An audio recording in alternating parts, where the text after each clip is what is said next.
this is Jamie Steinberg with Starry Constellation Magazine. Luke, Edmund is dark and just intense. I have to ask you though first, what's it like putting that helmet on? You're in the scene. What's it like for you? Is it claustrophobic? Is it just adding to your intensity? Wow, it adding to my intensity, it was freeing. I know it's gonna sound wild to hear that, but it was freeing. Little Marvin created such a awesome space for me, a safe space for me to just dive in um wholeheartedly. I it was an opportunity. This particular project is obviously different than anything I've ever done. I just got to be a kid. Along with the very sensitive subject matter that Edmund goes through, I resonated with. But also just as a kid who loves horror films and who loves the creation of it all, I mean that's it was just really fun and also therapeutic in that way to be able to release. Well, speaking of being therapeutic, that scream is pretty epic. How many takes did you have to do? Did you have to practice? Oh my gosh. No, I did not practice. I just I well, I mean we did so many takes. So many takes. I was very hoarse after all of that. But I'm a vocalist, and for me it was just a matter of telling the truth and finding where that voice came from. When you're at your bitter end, I mean, you are just a lot is going on in that mind and in that body. I mean, it just the rage just builds up and you just let it out. I mean, I had no control on what it sounded like. I just knew what it felt like, and it was a release. He needed to release it.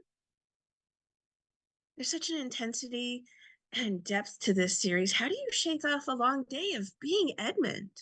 Wow. I At that time I was me and my girlfriend, we were house shopping, imagine.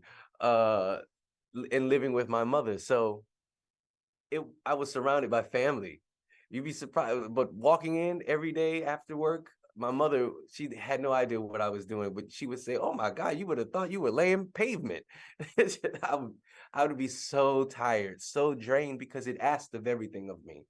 Um, but in that was such a the challenge was just so awesome. I just had to meet it. And I'm so grateful that I had a safe space at home where I just got to just let my hair down and relax. But it's hard to turn off when you're in the midst of it. It was just absolutely fun. Those 4 months were just really fun to stay in it. There's so many memorable scenes to this series. And you're sitting there gripping the car wheel, and those are some incredible moments as well. Are there particular scenes or maybe episodes you're most proud of the work you put into? Maybe those silent moments where you're not saying anything, but you're there Yeah. and you're giving it through your eyes, through your hands, through everything. I I I look at the trailer because that is what I actually looked at and didn't close my eyes or walk away or turn away because in a sense watching it, I will watch it this Thursday, but in a sense it's a bit hard because I don't see myself, but also I do remember the experience, and I don't want to be biased, and I don't want to, you know what I mean? I want to watch it through your eyes. And so I had an opportunity to watch it through my girlfriend's eyes, and it was moving her, and that's all I needed. But from these trailers that I've seen, I'm absolutely proud that I accepted the challenge, and in accepting something so scary for myself, just as a performer, doing something that I've never done. Um, I'm just grateful to see your face and see that it moved you, and that is everything for me. Truly.